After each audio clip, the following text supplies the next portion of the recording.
Hi, I'm Zach. That's Dan, and we welcome to the studio, Mike Shinoda, once again. Hey, thanks for having me. So, where do you work, create mostly? In the car. Is that true? I've honestly, like, I probably come up with like some of my best like material, best ideas, like driving, walking, shower, anything like actually and that's common for a lot of artists. Like when you're not thinking of things and there's nothing else to really distract you, you know, ideas will come to me. But you have to be aware of them, right? Because they're quick and they're fleeting sometimes. They can be, yeah. So how do you document on the fly? If I'm in the car, it's usually like audio memo on my phone. Mm. I keep it on the, on the ready, and I just throw a little memo in, and they will sound crazy. Like they literally sound like a mentally like disturbed person trying to describe something that doesn't exist. Has it always flowed that way? Yeah, I mean, kinda. Like when I was younger and I had less of a, so it's I often will describe it as like fishing, or like, have you ever fished? Yeah. Yeah. Like my dad fishes, like he loves fishing, and I grew up like, so that metaphor for me is really clear. I personally grew up drawing and painting, so the idea of sitting down and doodling until you find the thing is really familiar. But it's also like there's an element of it. The reason I like the fishing metaphor is that there's an element of waiting for the idea to come to you.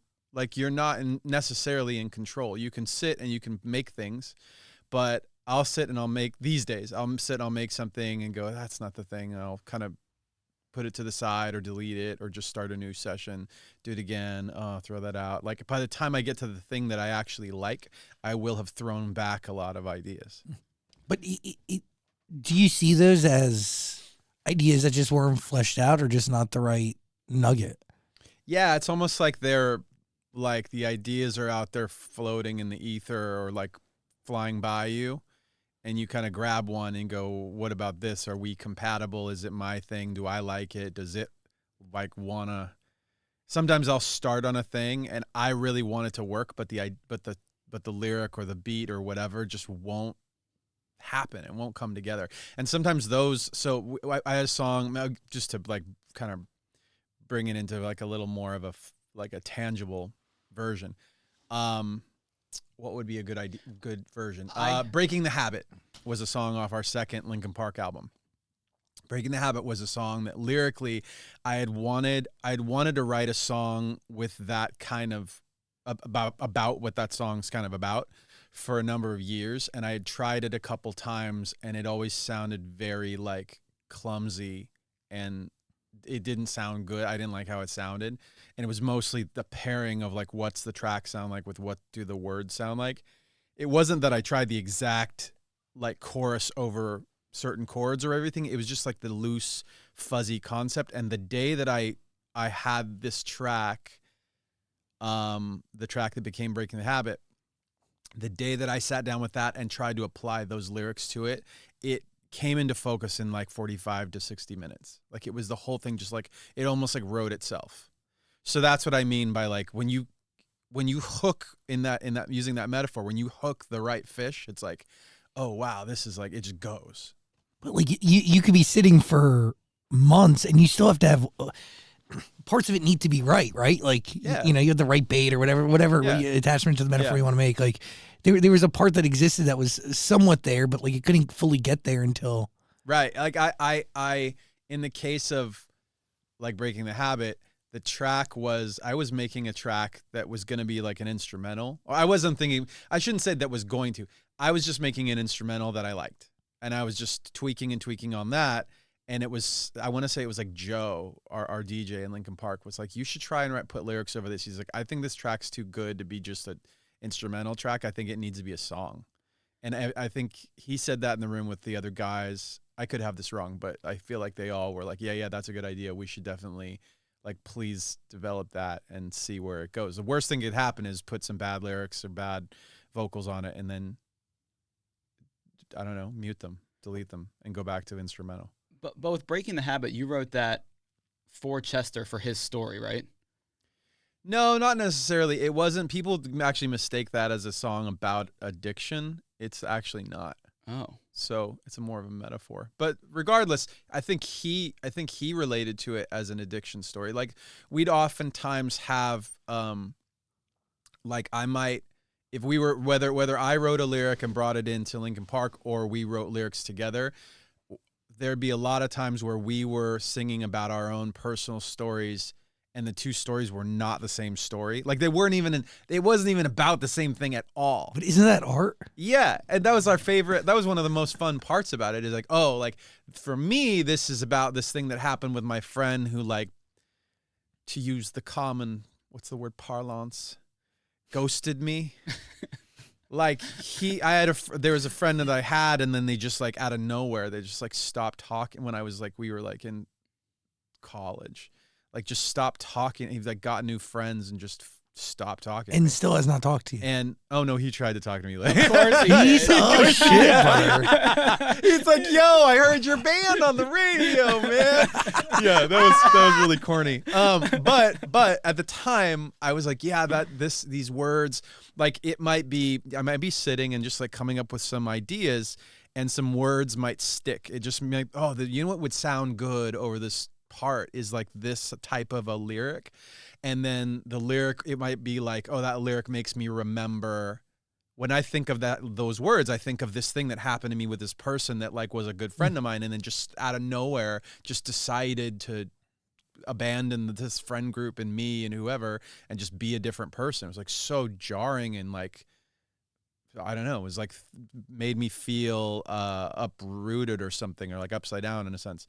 And on his side, Chester would be like, oh, well, that actually reminds me of like, I'm just throwing out an imaginary example, but like, oh, this story in my family, right? So I'm talking about a social friend thing. He's talking about a family thing. And then we're now both like dumping lyrics into the song from different perspectives, but it's about the same core feeling. And so like early on in our career, in my career, I didn't tell people very specifically what songs were about, because they weren't about one thing. They were about a core thing, but the actual stories were different stories. Yeah, it wasn't until later in our career that we shared like very specific stories. Why wait? Well, I mean, I want somebody, if you're going to listen, if you get attached to a song, part of the philosophy was that if you got attached to that song because of your story, and your story was a third thing, like mine was about my friend, his about his family, and yours is about your girlfriend. Like, then I don't want to taint your experience with the song and tell you that your experience is wrong, or even have that go on in your head. I only want it to be about what the song means to you. That's it. I mean, that is art, right? I mean, to me, like I grew up, like I said, drawing and painting. I went to school for illustration, and I always thought that music was going to be it was a hobby. It was just like art was my main job. I made money doing art, illustration, graphic design, stuff like that. And then I spent it doing music. Is it weird to think that like that is very much in the rear view? I mean, it is and it's not. Like so I just put out a new song called In My Head. And it's when it came time to decide or figure out a artwork for the cover of it, I worked with a friend of mine named Frank, who we've worked together since the first Linkin Park record.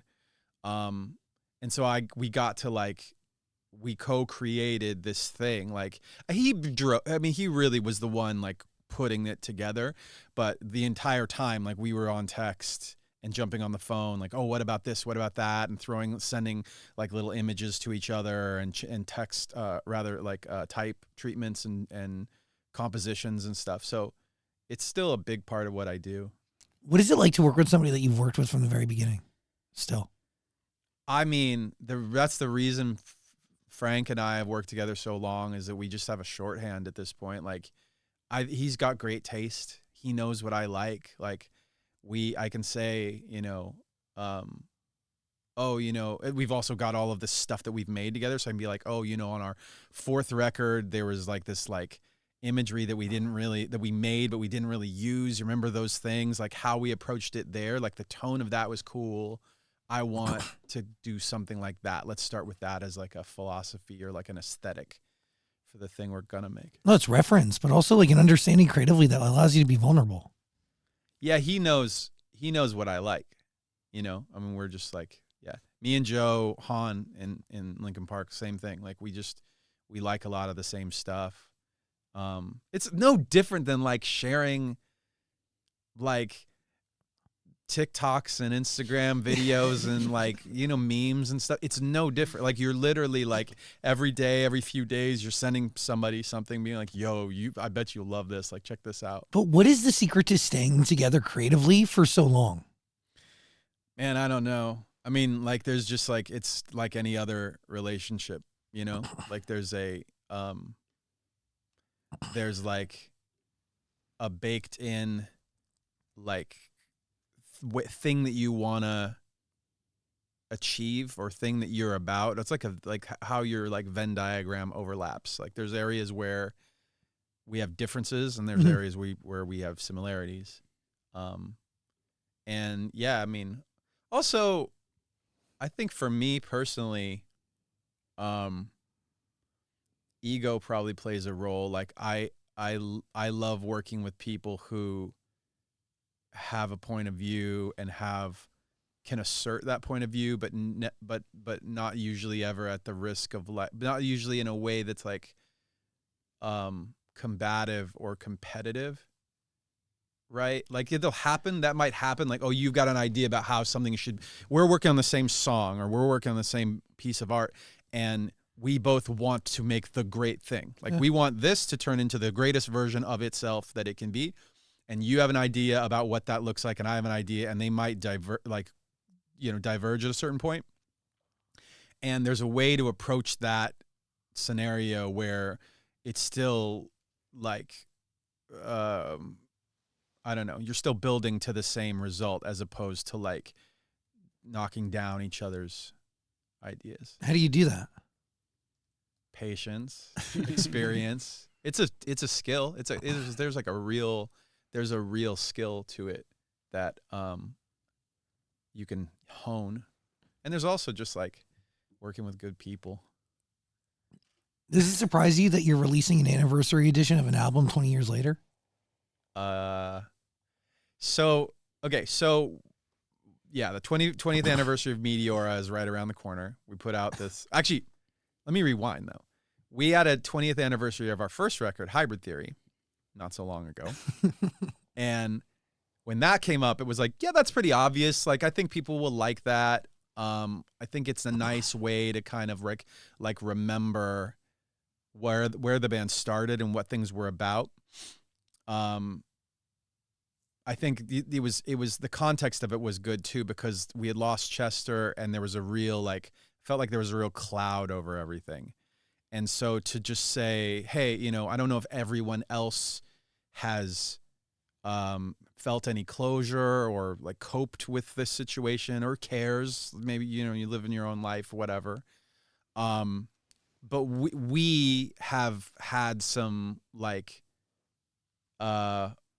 movement, like emotionally, right? Like we are not in like the same place that we were a few years ago. We want to celebrate. We want to look back and celebrate this thing, and we want it to be positive. So here's a 20th anniversary of Hybrid Theory.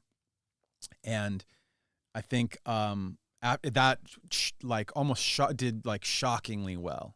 The response to that was shockingly positive, I should say. Like I felt like there'd be more and discomfort about it, and there was not. So that did super well. People were like, "Oh, you did a very successful anniversary edition of Hybrid Theory. You're gonna do one for the second album." And I was like, I don't know. I don't know if we're gonna do 20th anniversaries of everything. That's could be annoying. Why don't we just look at the stuff and see, let the material determine whether or not we should do this. And we went into storage, we went into hard drives, we went into boxes, put out the word to all of our friends, who had stuff or who were around at the time. And yeah, the more stuff we found that was obvious, how good a package we could put together for Meteora 20. It was like midway through, we were finding songs that were more complete than we thought they had been. Like I remember a couple of these songs as being like instrumental demos with like a couple of rap verses on them. And it turned out that there were like vocals all the way top to bottom. Like we had done complete versions of a couple of the songs that I didn't even remember that was the case.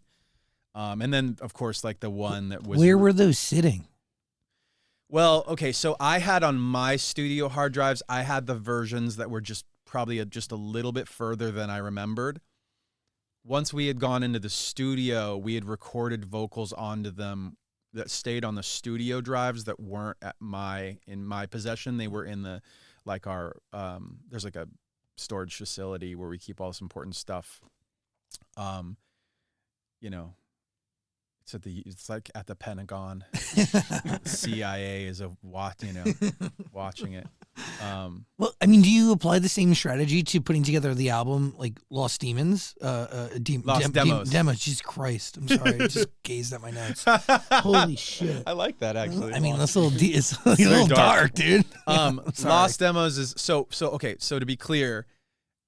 You have a lot of projects, by the way. I know. It's pretty great. 3, right, altogether? We'll was get this planned all at once. It's like, So what happened was we were collecting all this stuff and it came together very easily. Like the Meteora 20 stuff, it was just a matter of staying on it and getting up the nerve to like go and look for the stuff. Like you're like, it's like saying, hey, there's somewhere in your possession, in your house or your whatever storage unit, your friend's house, your parents' house, whatever, there's a couple of these photos from this 1 month that I want you to go find. Can you go find them?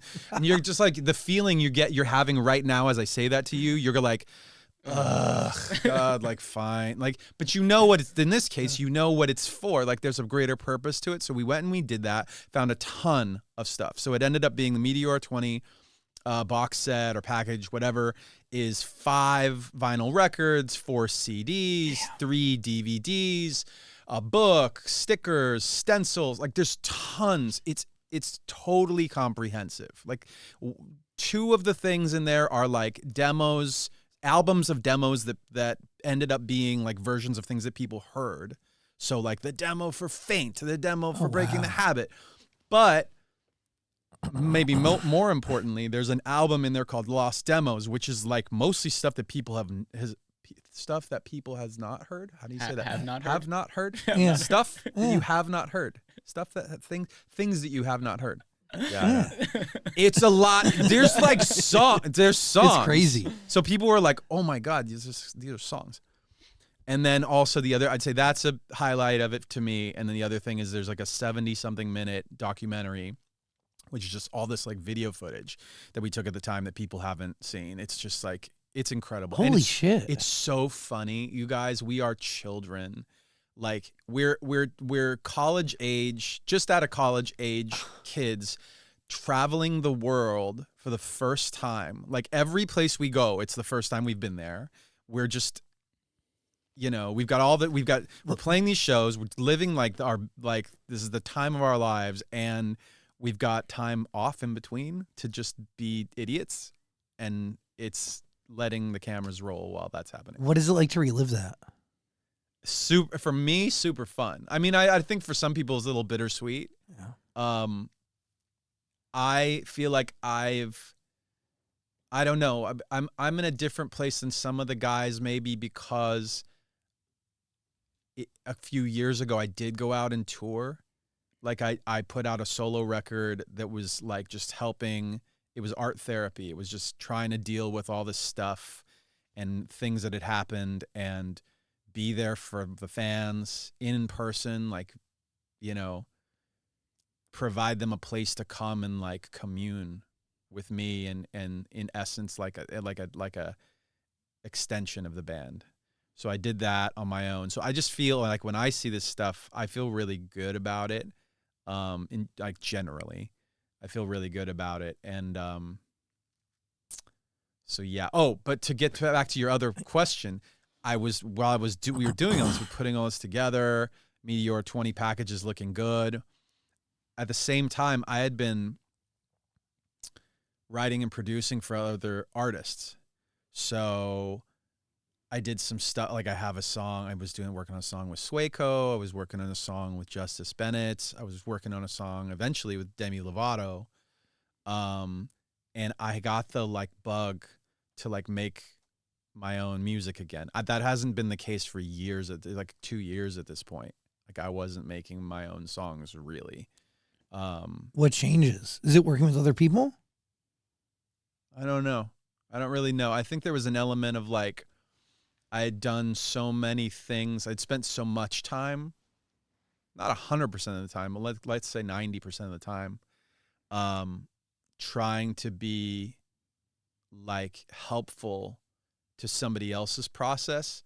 But at the end of the day, it's not my artistic expression. Like I have a piece of the artistic expression, but it's not mine. So, I love the element of like mentorship that it contained. I love the material that we were making with different people. And by the way, some of those songs are still yet to come out. But yeah, there was just this moment where it was like, I was talking to the people who were putting together the movie out now, Scream 6. And the Scream production team had originally come to me asking about the Demi song, to put the Demi Lovato song in Scream. And actually at that point it was just like, hey, you know, do you like Demi? Could you write and produce a song? And I was like, yeah. And then when they heard demos, like it was like, oh, what kind of vibe are you guys thinking for this song? Like, and I played them a bunch of things and they loved that song, but they also loved a second song. And I was like, well, that one, I've been kind of thinking of like doing my own song to it. Like we could do that if that's something you would like. And they were like, yes, they jumped at the opportunity for So like validation from the outside world pushed you to keep going? That never hurts. It never hurts to be like, have somebody be like, I love your stuff, or I want us, you know. And by the way, some of the people that I was in the studio with, like too, you know, that like to have young people, not just the artists, but the people around them. I mean, I had people, you know, I mean, you probably can imagine it. It's like, I'll get in the studio with somebody who's 26, let's say, and I'll say 26 because Justice Bennett's is 26. So like him and his friends, like working on songs and stuff, I'll get in there with them, and they're like legit like nervous that I'm even in the room, and I have to work through. That's weird. Huh? I have to work through that with them. Like, dude, we do the same thing. I've been doing this a lot longer than you. So if I have an instinct about something, maybe you listen to me, but I'm in the room with you guys because I like what you do, and I want to help, you know, make it good. What an interesting problem to face. It's like, weird, man. You go into a room and you're a legend. I literally have had a couple of sessions with people that I'm like, dude, I love your music. I'm like a huge fan of your music. And they, so I can't really name names because they'll like clam up and they won't be able, they'll write weird kind of bad stuff. And I'm like, what's going on today? Like, I've never heard them on a record this way. Like, this is weird. And it's nerves. It's like a weird phenomenon. But I'm getting to, I'm like, have these like, hopefully some social like tools to get them to chill out. Like if I was a musician and you walked in, I'd be so nervous. I don't get it, but I get it. But when you were younger, did you rely on sessions at all? Never. So because it was internal. I learned how to write songs by listening to songs. And I didn't go to school for music that way. I did 11 years of classical piano. I have a background. I have like a background with some fundamentals. And then started writing songs on my own. And like, for example, when I was like, I don't know, like 13, I think, my piano teacher had me enter a songwriting competition and didn't tell me much about, like, it was just like her students and her friends, like a couple teachers were going to pool their students. Students were going to write songs and then they'd vote and people would win whatever, $50. I don't know. And I won. Oh, fuck I won. yeah. I was like 13. I won the contest, and I'm like walking down the hall, and they've got the pieces on the wall with a ribbon. I'm like, oh my God. I'm like, hugging my mom. And as I was like looking around, I was like, wait a minute. I know some of these other students. They're like, that one's like 17. This one, they were older. And so I was like, huh. It didn't like strike me as being so young. Like it didn't hit me yet that was unusual. And so like later, by the time I was like writing the stuff that would become Linkin Park stuff with my bandmates, we were studying other artists in a very serious way, because we're like, oh, if this is like, we've got like a record deal, like this is serious now. And so we were studying the way other people put together songs. But how do you study and also remain yourself? That's a hard part. I think I was informed by the fact that I went to art school. Because in school, you would learn a new technique by imitating something else, usually, and do that until you internalize the technique, and then you could apply it in a way that was unique to you. Yeah, you could express more of an original kind of version of it. Well, speaking of being unique, what originally made you think that a band with a singer who can scream, a rapper, plus a full band and a DJ scratching would work? Because you put that out, you're like that. There's yeah. no So context is important. Like, when I grew up, I was here in LA. First things I ever loved, like first albums, groups that I ever loved, were all rap groups. It was like everything from like Beastie Boys and Run DMC to eventually like Public Enemy, NWA. I loved East Coast hip hop a lot. I was a Biggie fan, Mobb Deep, Wu-Tang, all of that stuff. So getting into like, once I got into like high school, I started to listen to the things, a lot of that music sampled other stuff.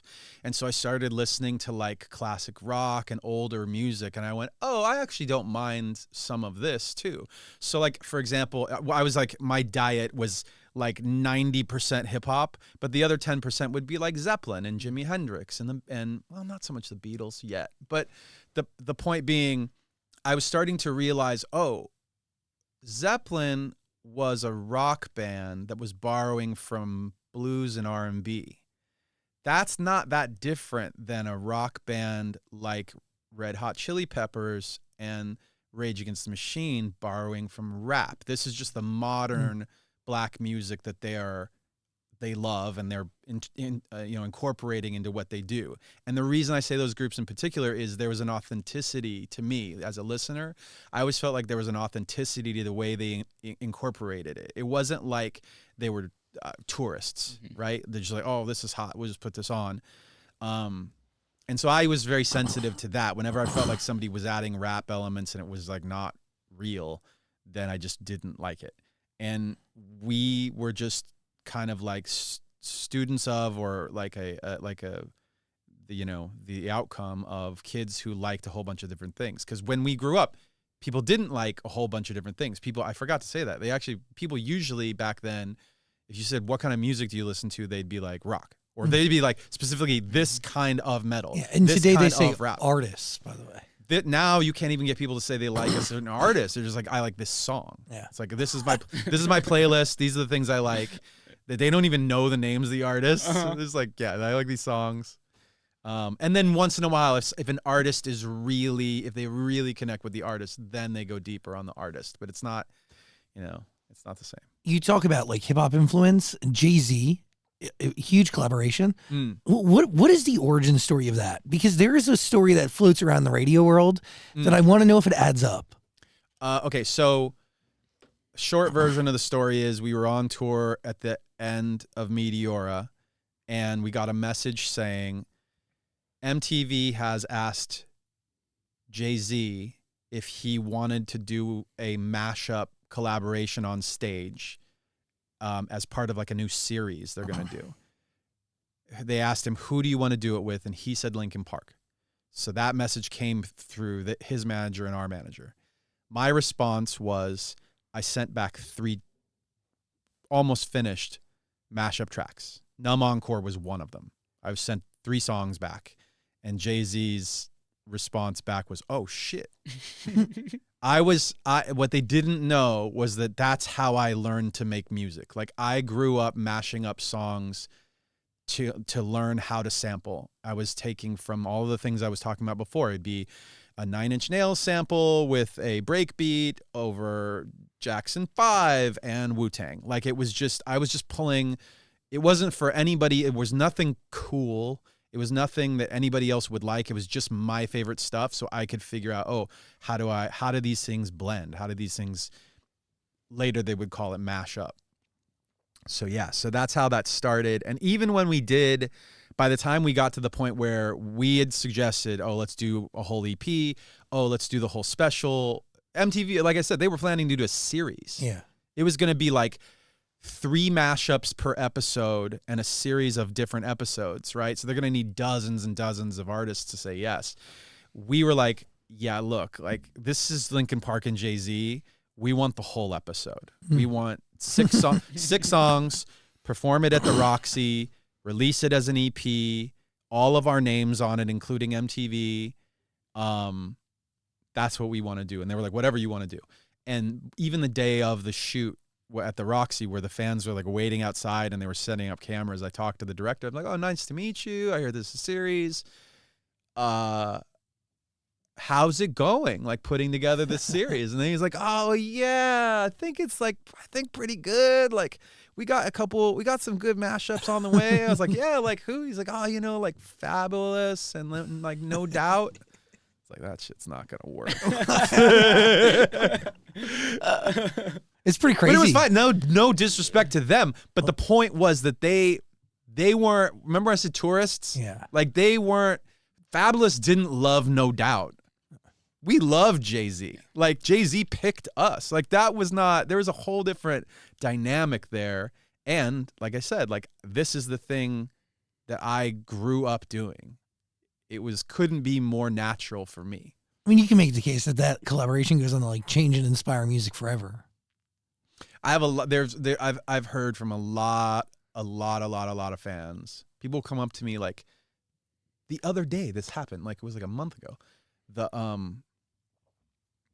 server or busboy from like a restaurant that I was at, like we ate, we went outside, and the guy like ran outside after us. He said, Mike, like just want to let you know, like I'm a huge fan and so on. He's like, I used to only listen to hip hop, but then after I heard Collision Course, like now I listen to like everything, and like you guys are the first like band that I ever listened to.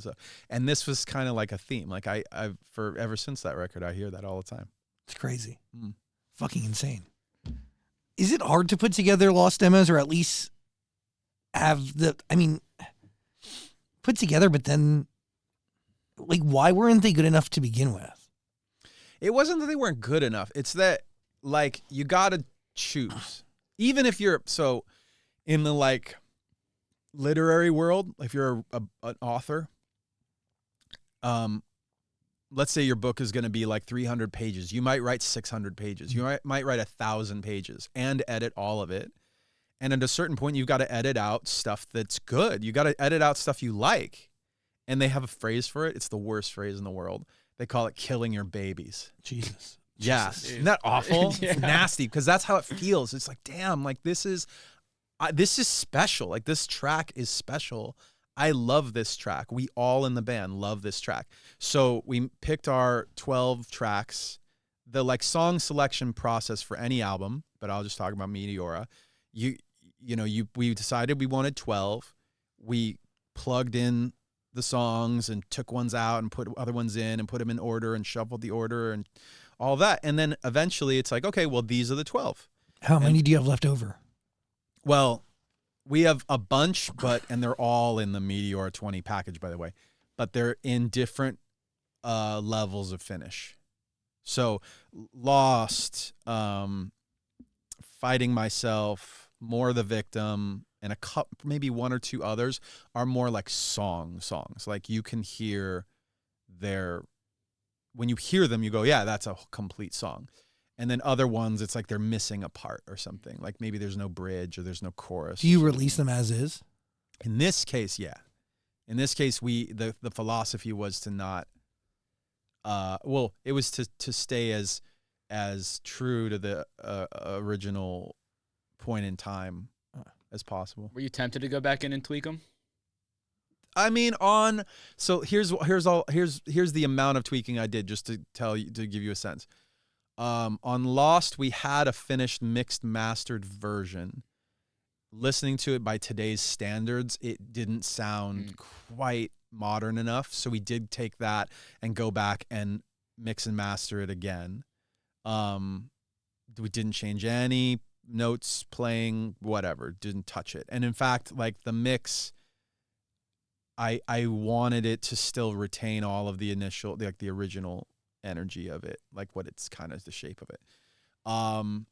Fighting Myself and More the Victim, I actually didn't know we had the complete vocals. Those were two of the ones where I was like, I think the vocals are like, there are holes. It's missing vocals. Mm-hmm.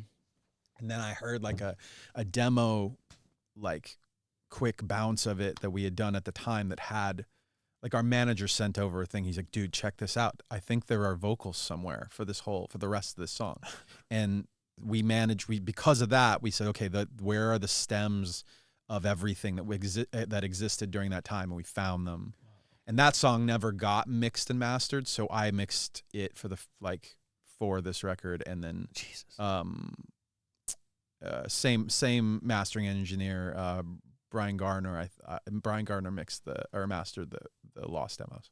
There's a lot of proof of like keeping your archives proper. Yeah, you gotta be organized. Dude, not everybody can be Neil Young. You know what I mean? Neil Young has a hard archive system like nobody's fucking business, and it dates back to like when I don't even think they had fucking cameras. Is that right? I don't know about that. No, it's not, and he keeps it all on his website, neilyoung.com. He's another Warner artist, so this is a decent plug. No, it's like Neil Young Archives. That's sick. Yeah, and he sells subscriptions to it and shit, I think, or something. Oh, that's awesome. Yeah, he's fucking baller. Well, by the way, we do a similar thing. We have a fan organization called Linkin Park Underground, and we've, over the years, each year that goes by, we give them some kind of content, and the content is usually demos, clips of things that didn't make the record. So some of the things on Meteora, that's why there's 4 CDs. Meteora finished, like the actual album is one of them. 2 of them are things that the fans have heard, and that's only because the fan club had access to them. So most people haven't heard those demos either. Only the fan club has heard any of those things. Holy shit. Yeah, so most people, it's almost like 3 albums of demos, but there's 2 of them that some people have heard, and there's one of them that like basically nobody has heard. And for Lost demos, are you releasing those as is, or did you go back and finish them, or what was There's the ones that were not done.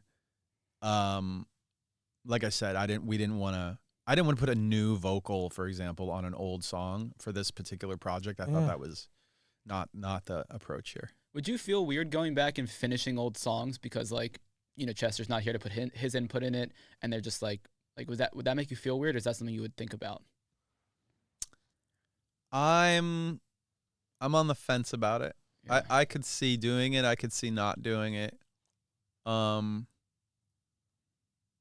Yeah, I don't know. I'd be okay. I think I'd be okay with it in theory, as long as we could get there. It's to me, it's all about the quality of the finished product. Mm-hmm. And I think if I were to guess, I'd bet the other guys would be like, yeah, like, so try one and let's see what happens. Yeah. You know, I don't know if it'd be like, okay, I don't know if here's the vibe. Here's the version of it that I almost guarantee you I would not be okay with. It'd be like Linkin Park featuring Ice Spice. Like, do you know what I'm saying? That version where it's like, oh, this is clearly just designed to like catch like streams right now. Mm-hmm. That's not the we've got a whole, like, you know, 20 something years of legacy to think about. Yeah. And the future of what the band is, like, whatever that is, which is unknown, like, I want to be cognizant of those things. Yeah. I mean, you could easily ruin the reputation of the band By the way, I think Ice Spice is great. My point is the Ice Spice is hot. Yeah. Right in this moment. No, you're not the moment. You are timeless. That's the point. Is forever. I wouldn't want to do anything that's just fleeting. That feels like you're leaning 100% on what's happening this second. It would have to feel like no. It's more. It's got a little more time, like a diffusion of time. Can I ask? No. How do you? What's your view? How do you view grief? And I just asked this as somebody who just within the last 2 weeks, dude, I lost my best friend. And really, okay, yeah, and grief has taken on a whole new meaning to me. And how, like, I see. One of my friends told me it's like an ocean. Some days it's absolutely beautiful and glorious and peaceful, and other days it is ridiculously intense and tough and hurricane-like. And it's wild, My experience with it has been like I always tell people that there are the stages of grief that everyone talks about.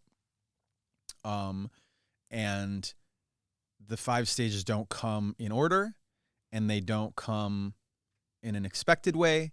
You could be like in denial for 5 minutes, anger for 30 seconds, and then switch.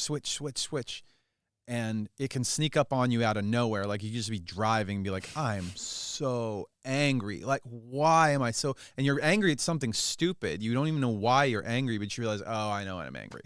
Later, you figure it out.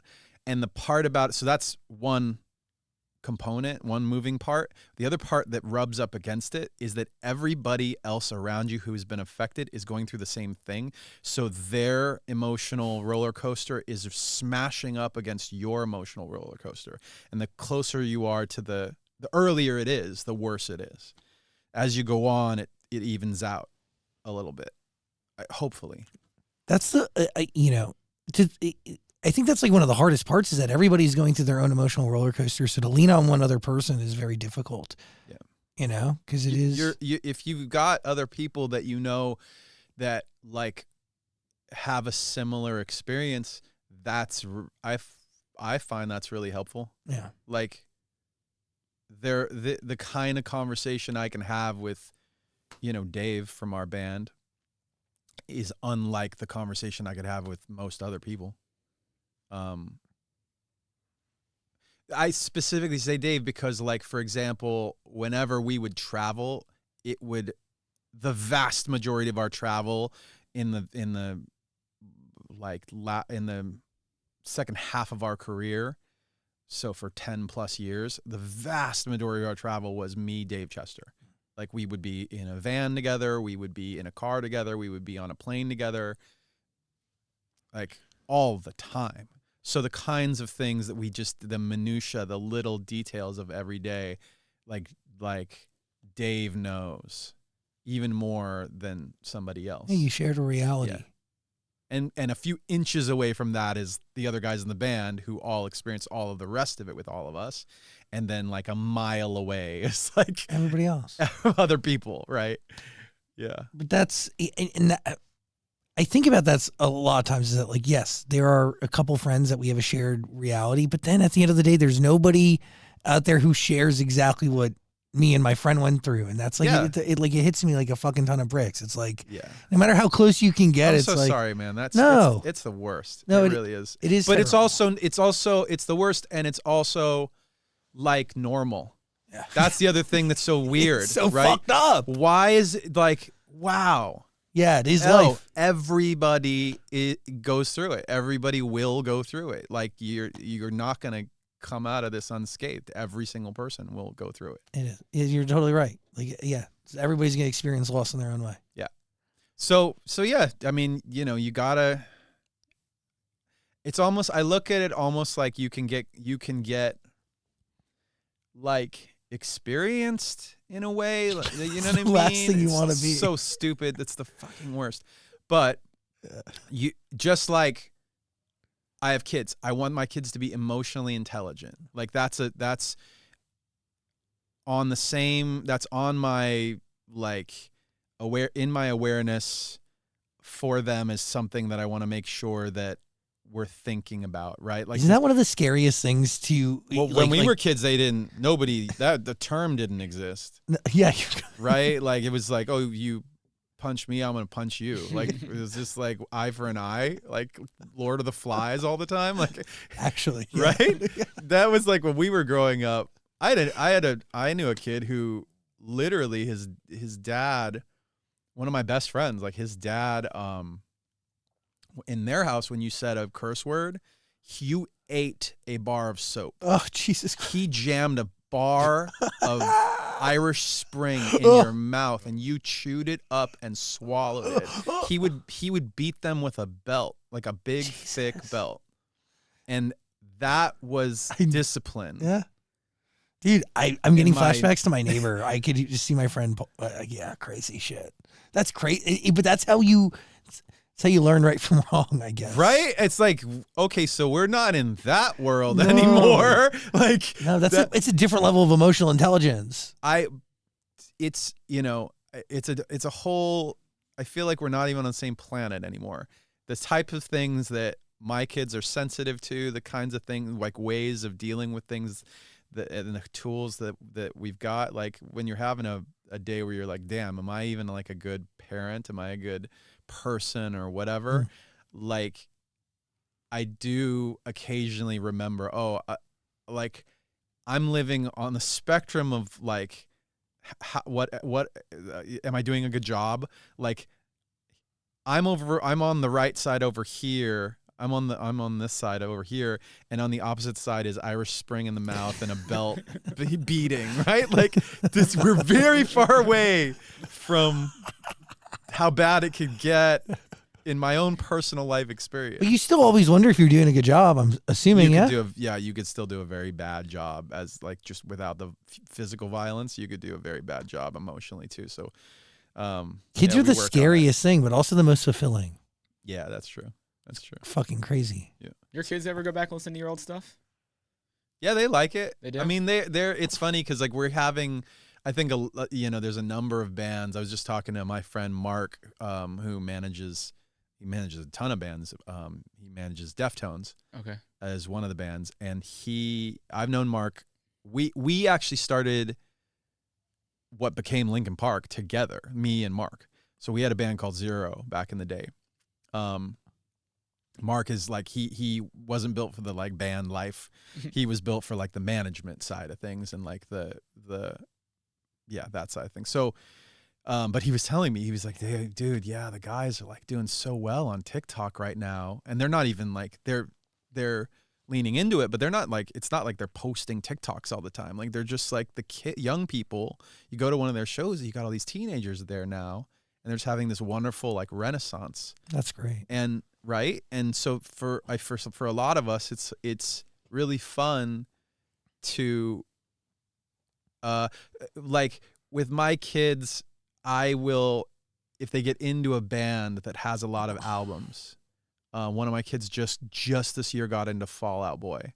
One of my kids just a few years ago, one of my kids just got into Marvel movies.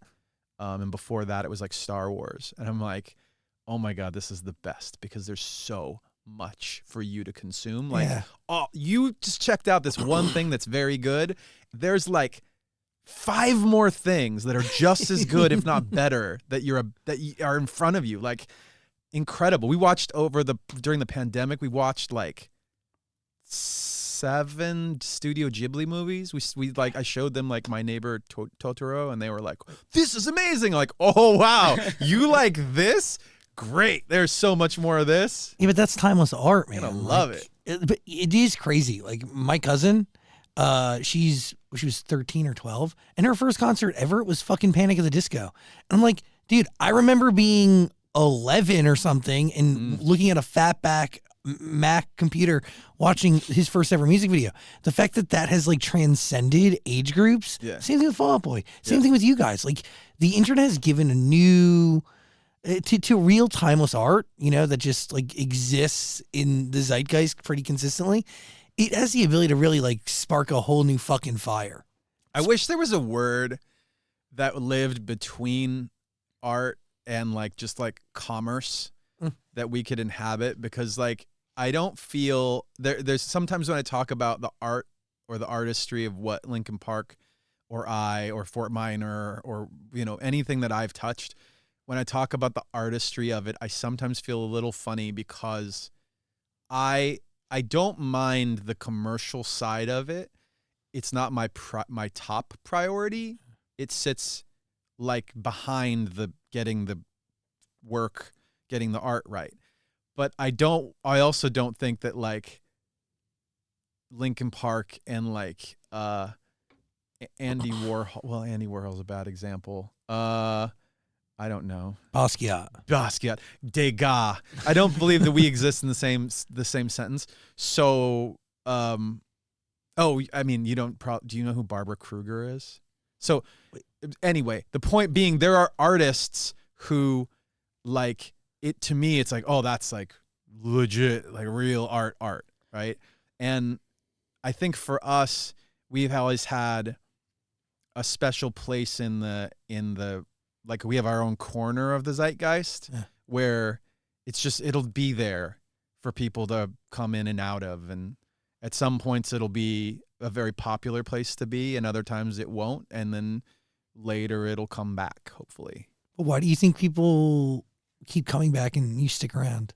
Well, part of it is part of it. I hope that part of it is the approach of like getting, like when we would write a song, to me, it always comes back to the songs. When we would write a song, our goal was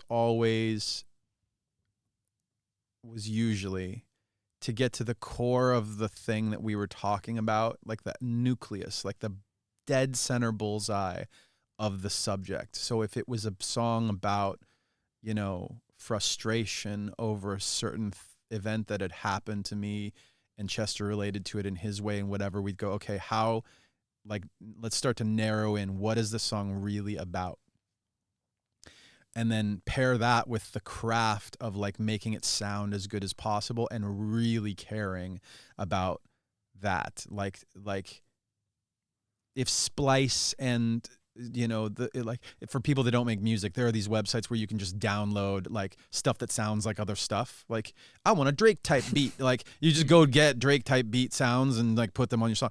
Like, even if that had existed when we were kids, we would never have like done that. That was the opposite of what our band had ever been about. I was recording stuff. I was recording weird sounds in the studio. I was recording like strange children's keyboards with my phone and then taking those in my like sound design software and tweaking them and tweaking and tweaking them. Certain songs of ours they weren't done until the sounds of the song were and the lyrics of the song were on equal footing as the craft of making. I don't know how to describe that. Yeah. But you can see that as like pure art that should be on the same level as other artists who are great for their time. I don't know.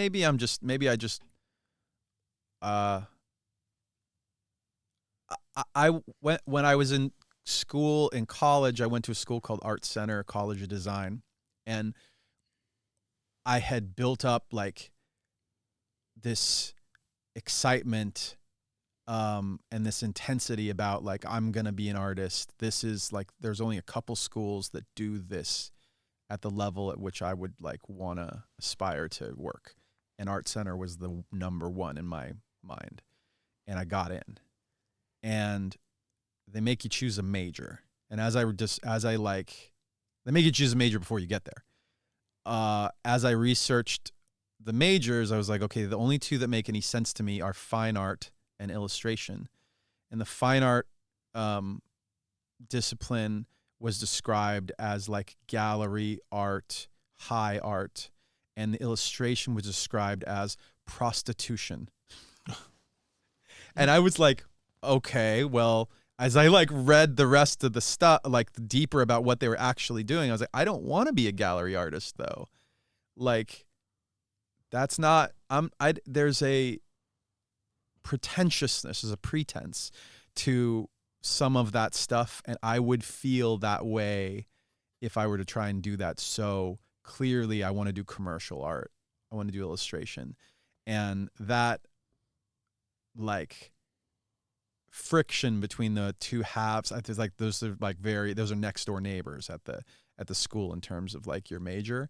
That friction ended up not being quite as bad as I thought it was going to be. Like the fine artists didn't totally hate and make fun of the illustrators and vice versa, but there was a playful rivalry and like, yeah, you guys are just like pretentious idiots, and the other side was like, yeah, you guys will do anything for a buck. Like that was just that was kind of the vibe. I think a good designer, just to step out of it, and this applies to music because this is the reason I told that story, I think a good artist, a good designer, a good musician, a good problem solver, that the problem solving occurs at that spot where it's like somebody says to you, hey, you can either have a commercial success or be a good artist. You can't have both. And if you're a good designer, if you're a good artist, then you figure out a way around them. Because that's what, for us in the band, that's all we wanted, is to be good artists who also appealed to a large group of people. But I think that's also why I just looked up Barbara Kruger, and that's what Supreme copied their logo from. Correct. And then Andy Warhol, there's also something like, after Barbara Kruger, everybody copied her. After Andy Warhol, everybody copied her. Right. After Linkin Park, everybody tried copying you. I didn't mention, so the reason I didn't mention Warhol or Murakami and so on is that they actually did lean into the factory mainstream commercialization element while trying to retain an integrity about their art. And I think that's where we live too. Same could be said for, if you know Shepard Fairey. Shepard Fairey on one hand did, he's in the presidential portrait gallery, but he's also like sells T-shirts at like Urban Outfitters. Like it's, you can have both. What does it take to have both? Longevity? Bulls. You gotta be brave. You gotta be willing to risk it. You gotta be willing to go into the record label and say, I know you want one thing, but for the like integrity of our career and our like,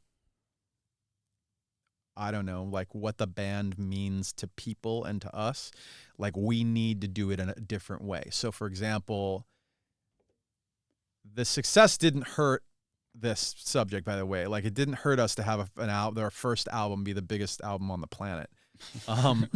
Because by the time it came to the second album, when we said to the label, hey, we need more space to like be creative. So let me explain that. First album, we were a baby band. Nobody trusted. Like, oh, you're going to take risks. That's a bad idea. Like, because, like, these other artists are selling lots of records doing it this different way. Like, you guys are the music's kind of introverted, kind of like emotional. These other guys are like, it's like, we described it as frat rock. Like, they're like, I'm going to kick your ass, like kind of music, right? We're like, we got our asses kicked. Like, that's not the music I want to make. We got turned down by every label in the process. They all were like, well, this is not gonna work. We got our way in the back door at Warner Records, made our first album. The guy that had brought us in literally at one point was like trying to kick me out of the group. He was trying to get the group to sound different. He was trying to write stuff on the album, which did not happen. They didn't want you rapping, right? Yeah, at one point he suggested, my favorite suggestion ever was he had met some like reggae dude from New York that he had suggested replace me. What? On In the End. No way. I'm not joking. Can you imagine In the End by the guy that was anyway? That's how. Is this guy still working? That's how. No comment. So that's how weird it got. And then the record, we did things our way. We fought for our way, put the album out our way, and it worked. And that's, you never feel more vindicated than what happened. You couldn't possibly. When we met with the label for the second album, I remember sitting in a meeting with their new president at the time. They just had a bit of a turnover, and he was there.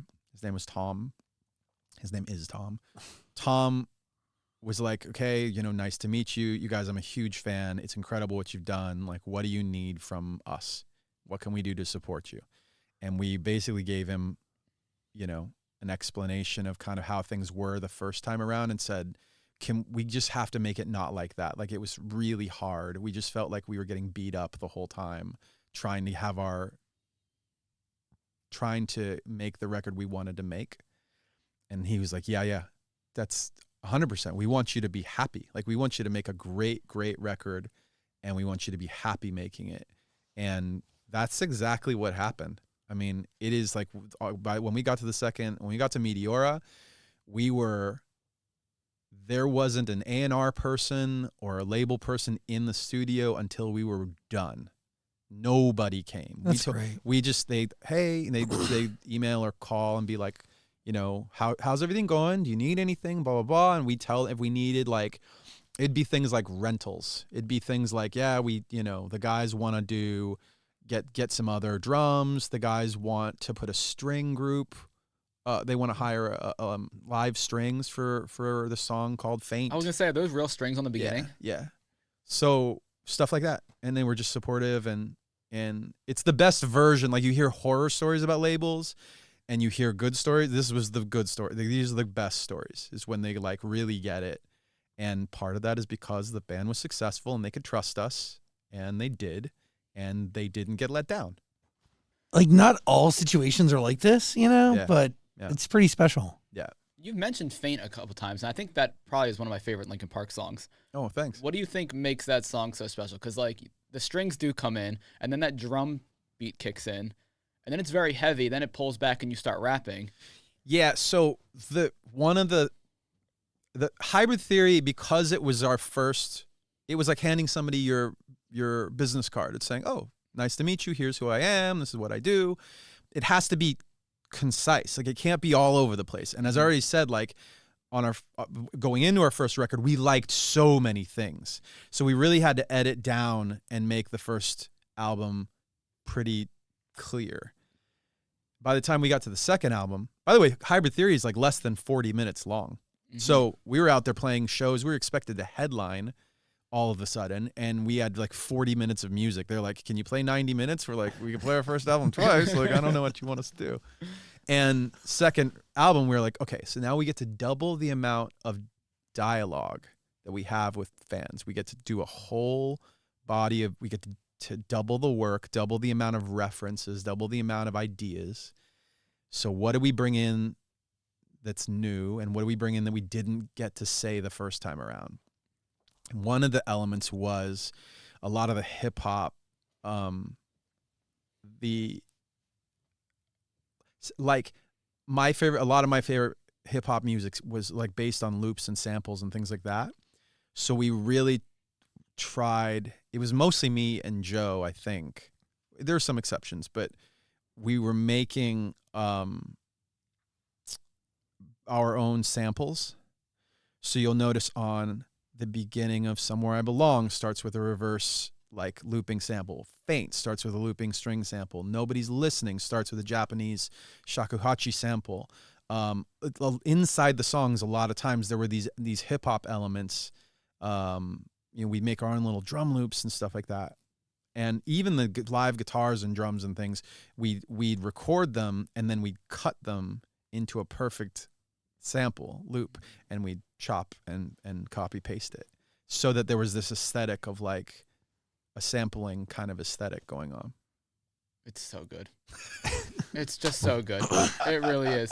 And then, like, even the bridges on this album are just incredible. Is that something does that come easy? I loved writing bridges, because sometimes I would get in a real, like, because a lot of the bridges are you rapping and Chester screaming. You're almost going back and forth, or one person fills in the little gap that the other person doesn't tackle.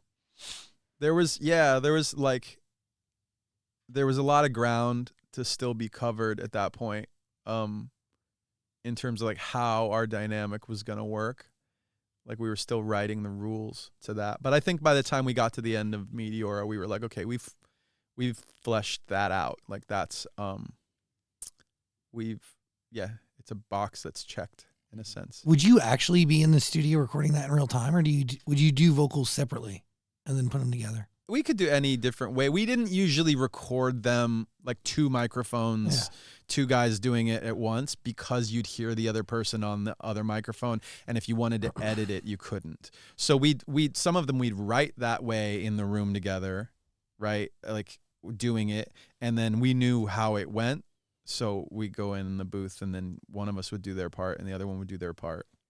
By the way, Meteora 20th anniversary. You're going to put a link in the description to grab it. Also, all Mike Shinoda's music available on Amazon Music, and so is Lost Demos, all on there. Link in the description below. What are you thinking? Well, I just want to ask about the faint bridge quickly. Did you write that, like where it says, "You're going to listen to me like it or not" when he's screaming that part? Did you write that, or did he write that? Oh, that's a good question. I'm not sure at this moment. The Linkinpedia will tell us what I've said before. I don't remember what I've said before, and I don't remember what happened. I as a general rule, it wouldn't. We did it every different way. Like there were days when I wrote it. I remember on some songs I would be like, "This is the thing," and he'd be like, "Oh wow, that's great." And other times he would do it. This is what I think it should be, and I'd be the one going, "Oh, that's amazing." And then other times we would sit together and it would like slowly zero in on the idea. Like he could say, "Oh, what about these 5 words?" And I'd be like, "What if you change these 2 words?" And he'd be like, "Okay, what if I chop off this other word?" You know what I mean? Like it'd just be this little progression into the thing that it was. Are we going to see this in the documentary, in the box set? Like a lot of the process of making the album? There's some of it. There's some of that in there, yeah. Also, the screwing around. There's a famous, there's a bunch of, every time, well, on this thing, there's a few questions that have been lingering in the fan community for 20 years. They've been like, they'd say, "Mike, there's a scene in the making of Meteora from 2003, the DVD that came with a special edition of the album. There's a scene where Rob is playing a drum part to a song that does not have a name, and the demo and the thing that we hear isn't on the album. What song is that?" And the whole time back then I probably knew, and then for 15, 20 years I was like, I don't know. And then we just covered it the other day. We were in the Discord, I think. By the way, I have a Discord, and Linkin Park has a Discord. So if you're on Discord, go join our servers, because I'm in there. I was talking to them the other day while we were doing a thing, and it was like, "Oh, is it?" They had asked this question. They're like, "Do we finally get a resolution on this thing?" And is it one of these songs? And I figured out which one it was. I was like, yeah, that's exactly, that's the name of the song that you've been looking for 20 years is this, and it's on the Meteor 20. Fans are crazy and the internet's wild. I just love the idea that we've got a 20-year-old mystery that got solved. And it's happened more than once. That's not the only example. Well, get it. There's going to be a link in the description below, but also in my head, that is your own record. Yes. So, I have the solo song that I didn't intend to put out like right over top of Meteora. But Scream wanted it. They screamed for it. They did. Indeed.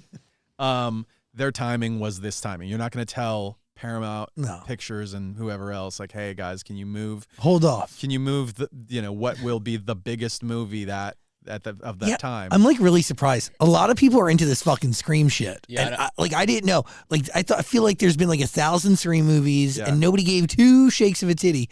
And now all of a sudden everybody's fucking into it. Who's in it?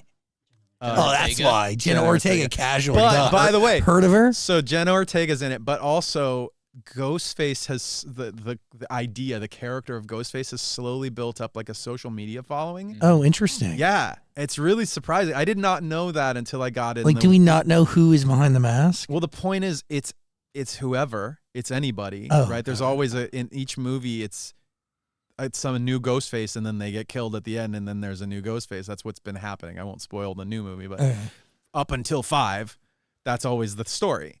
And So when Ghostface speaks or does a thing on like TikTok, for example, they've got like a Ghostface voice modulator on TikTok. Like you can literally like type in words and Ghostface will say it and you can make Ghostface videos. Oh, that's sick. It's amazing. Wow. I wish I made up Ghostface. That's a great. AI is the future, man. What are the rules for working with Scream franchise? They kind of give you the freedom to do what you wanted? They were cool. Yeah, they were really cool. They had like prepared. I was saying this the other day. Like they have assets that their partners can or should use. Mm-hmm. Because Ghostface is like such an iconic character, they certainly don't want you doing really like weird stuff with him. I don't know. My kids use the word weird. Weird is a catch-all word for a lot of things. How old are your kids? They are 12 and 14. Oh my god! So they're like on the internet and stuff. They're like, on the yeah, internet. they're like living, breathing, Here's the thing, though. full on. Before all of that, when they're like kids that age, or at least these kids in that age group in Los Angeles, they use the word weird. I love how they use the word weird because it's a catch-all. It can mean like inappropriate. It could mean like sex stuff. Yeah. Like, oh, they were talking about this thing and it was really weird. And that is code for, yeah, they were talking about like gross sex stuff that we don't want to talk about. And it could also mean like, oh, he's really weird. Can mean like, he keeps trying to play with us and we don't want to play with him. Like, he's weird. Yeah. Weird is just a catch-all word. Kids are so they're so weird. They're so weird, man.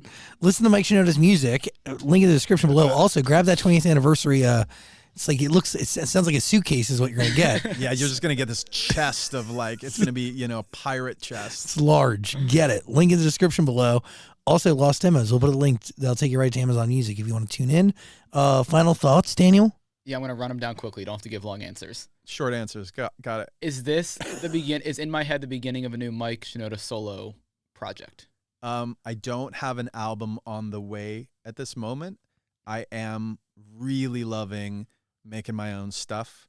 So follow me on whatever your favorite social medias are, and you'll know first when I've got something new. Okay, and would you ever do another Fort Minor album? I would. I would. Am I doing it now? No. What's the one song Linkin Park song you miss performing on stage? I mean, the fans know. Well, I'll say on stage, I'm going to say Paper Cut right now. It changes all the time. Paper Cut, that's a good one. That changes all the time. And the last one, have you thought about what a Linkin Park tour would look like in the future? I don't have an answer for that, no. Okay. Yeah. All right. Have you thought of it, though? I mean, there's lots of, like, ideas, I think I've made it pretty clear. Few people have asked if I would consider a hologram. I made it pretty clear that I don't like that idea. But other than that, you remove that from the equation and, I'm an open-minded person.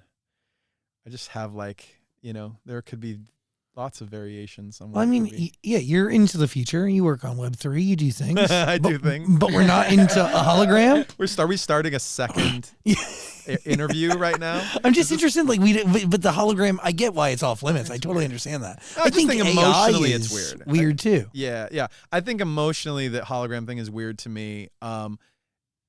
Context is everything. Mm-hmm. I prefer the ABBA hologram idea to the Tupac hologram idea. I think the Tupac thing was a great thing for them to try. I'm glad, like when I saw it, I was like, I'm glad you guys did it. Yeah. And I don't feel good about it. Like it's a good experiment. Yeah. Please do the experiments. And I don't fault anybody for doing something interesting and different, and it's noteworthy and it's got people talking, and they did a good job. It's just, I felt weird. I totally understand it. Yeah. Mike Shinoda. We're going to end on me feeling weird? No. Do you have a final question? Save it. I mean, I have a lot of questions. Save us. No. I don't want to end on the weird. Isn't it coincidence, though, that Lost is the first song to come back after 20 years and it's like, it was Lost? I couldn't have written it. Actually, if I had written that story and submitted it to an editor and said, "This is the idea," they'd be like, "Okay, like really? It's called Lost. Like that's a little on the nose. Like that's a placeholder name. What do you actually think?" I mean, you know, the song didn't have that was the name of the song. Yeah. So it was made 20 years ago. there you go.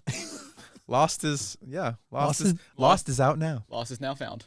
Lost is out. You can listen to it. Link in the description below. Mike Shinoda, everybody. Thank you. You're fucking amazing. Thank you.